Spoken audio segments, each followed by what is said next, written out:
Hey, so we just pulled up to the Sleepy Dove garage, and these two innocent cars were struck by this branch here from this big ass tree here.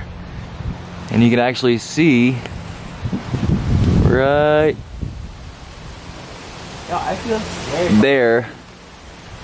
there's like a broken, you can see like the flesh from the tree bark or whatever.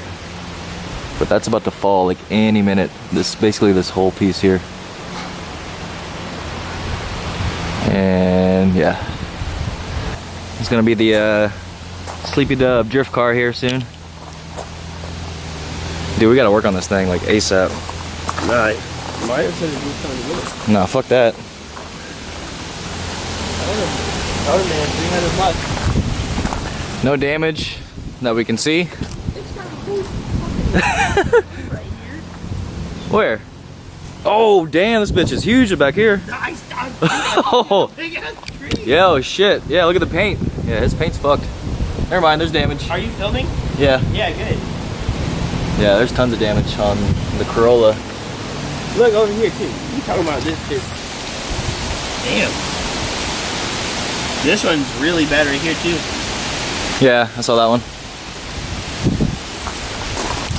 Oh, ow, shit. Dude, that glass is hot as fuck, man. Yo, come put your forearm on this for the video. Do it for YouTube. No, I'm not fucking doing that. Do it for YouTube. Fuck no. Come on, man. You had to have done worse shit than that. What, the glass? Oh, that's not bad, dude. Oh yeah, go ahead. No, not the glass. The silver part. Oh yeah, that's pretty. Actually, oh yeah, okay. When Dude, you leave it there for a minute. Yeah, I forgot. I was like looking down here. Your fucking arm was probably like sizzling.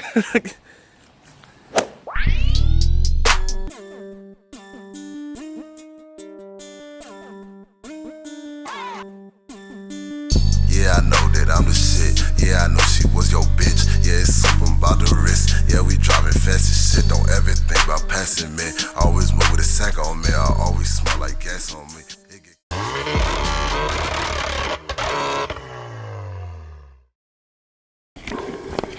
So today, guys, I'm going to be installing this super pin from DIESELGEEK. I'm going to be installing these upgraded bushings for the gear selector, as well as doing these again for the shift linkage. And I say again because it's a really long story that I don't even remember. But I had shift linkage bushings and now I don't.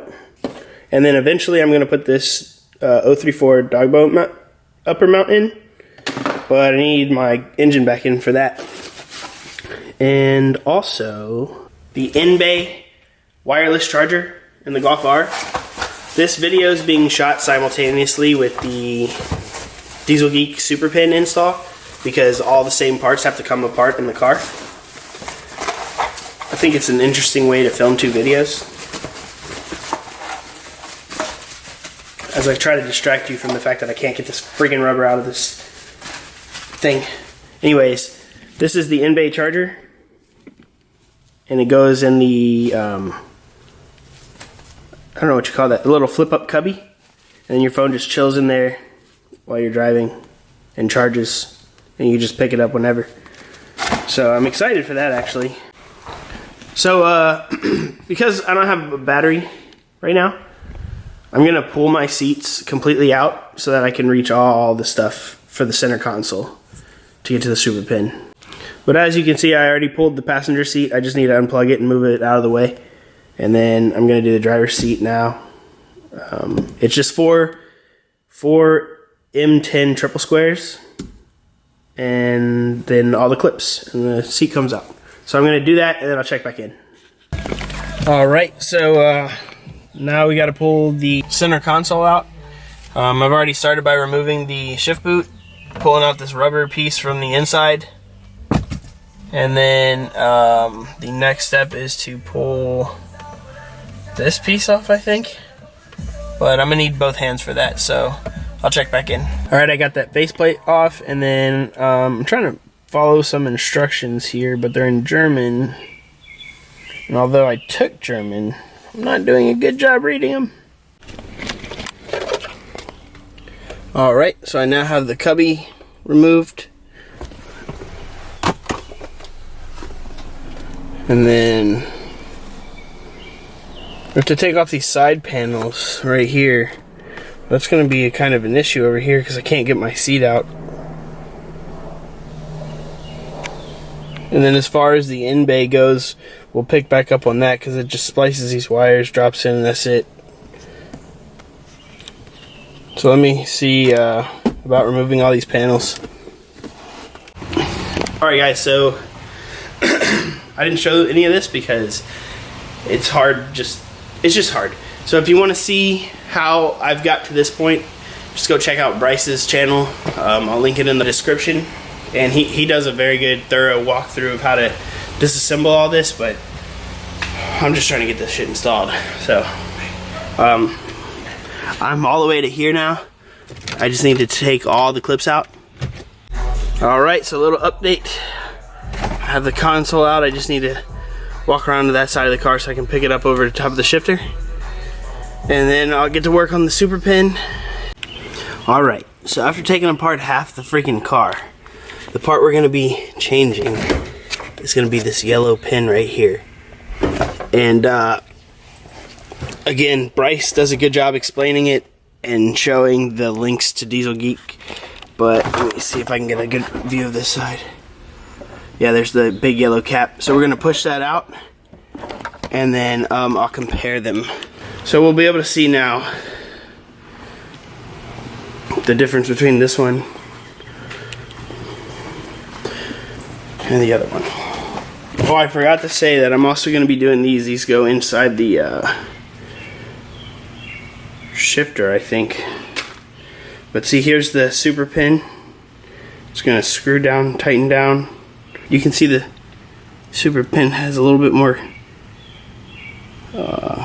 like size to it here, whereas these have springs to fill out the walls. So I'm going to throw this in and then I guess start putting everything back together. So I decided while the center console's out, I'm just going to go ahead and do these since it'll be easier to reach them and just totally easy to work with. And then I also have this style bushings for the actual shift weight, so we'll get into that as well in this video. But anyways, we gotta cut this D-ring off, then pull these clips and get these frail rubber bushings out of there, these white ones, and replace them with these harder black ones. So here we have the stock bushings that go around the shift tower, the actual shift knob. And these are the bushings that are on top of the transmission where the shift weight is. I'll show you after I install them. I'm not going to show it on camera, just like a clip, swap them out, that's it. So I'll just show you after. But anyways, these are the upgraded ones from DIESELGEEK. As you can see on the stock one, damn man, it's so blurry. On the stock one, it's really squishy.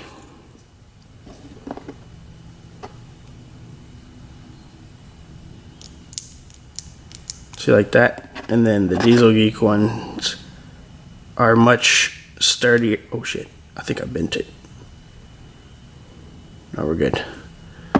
And then same for the shift selector, or the shift knob, I mean. You see how rubbery this is? It's actually like some cheap ass polyurethane or something. And these are solid plastic. So it's gonna make the car feel like a brand new car on top of having the built engine, all the shifter upgrades. I still have to put these in,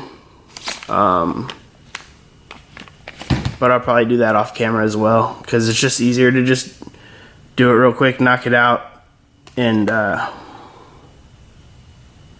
show you guys the end results. But actually, I can't even show you guys the end results yet because I don't have an engine. So whenever we get that back, I'll just have to reference this video or something when I'm like, okay, this is what I'm finally getting to review.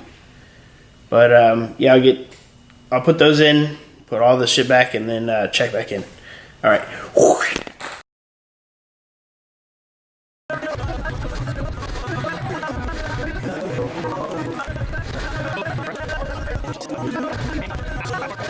Alright, but for real, these are one of the best fitting ones I've ever installed, ever. From here on out, these ECS ones might be the ones I go with. And this is not a promotion sponsor, none of that. This is just, you gotta call quality when you see it. That I installed off camera. Those hard gray bushings, they go inside here and snug this up. Alright guys, so I want to update you. This is where I'm at right now. I ended up getting the driver's seat out so that I could put the console back. It was really hard with that. I also had already originally planned on taking all my seats out so I could vacuum and stuff because the car sat for so long. Alright guys, so now that this is exposed, I need access to that 12 volt outlet to run the wireless charger. So I'm gonna get to that, and then I might set the camera up, I might not. So I said I wasn't gonna probably record the install, but it's so easy. So first thing I gotta do is smoke a hole right here. It says 10 millimeter. I'm using 11/32, close enough. All right, so I just sent it. We're about to put this back in the car and run the wires. Actually, I'll get that later. We just need to run the wires real fast. I'll show you how easy it is. Literally gonna be like 15 seconds maybe.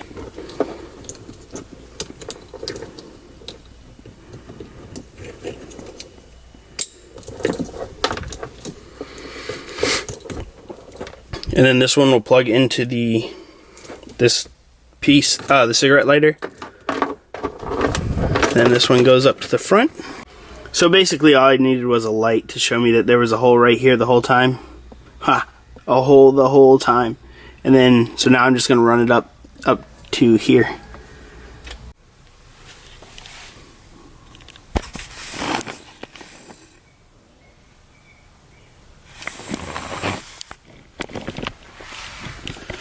Alright, as you guys can see, most of the center console is put back together.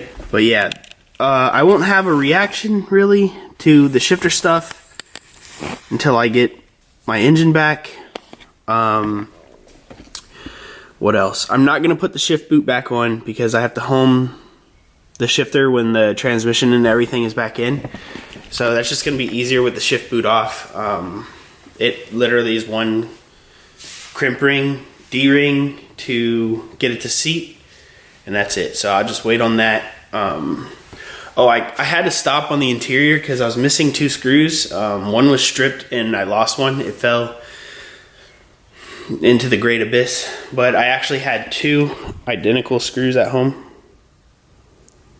So I grabbed those and we'll be ready to go. So I'm going to send these screws, finish buttoning it up, and then I guess that was kind of the outro. So let's just go ahead and try and get an idea. I mean, you won't know, but it's not even hooked up to the transmission. There's nothing hooked up, and it's super stiff. It's super like, and then the charger. Let me see.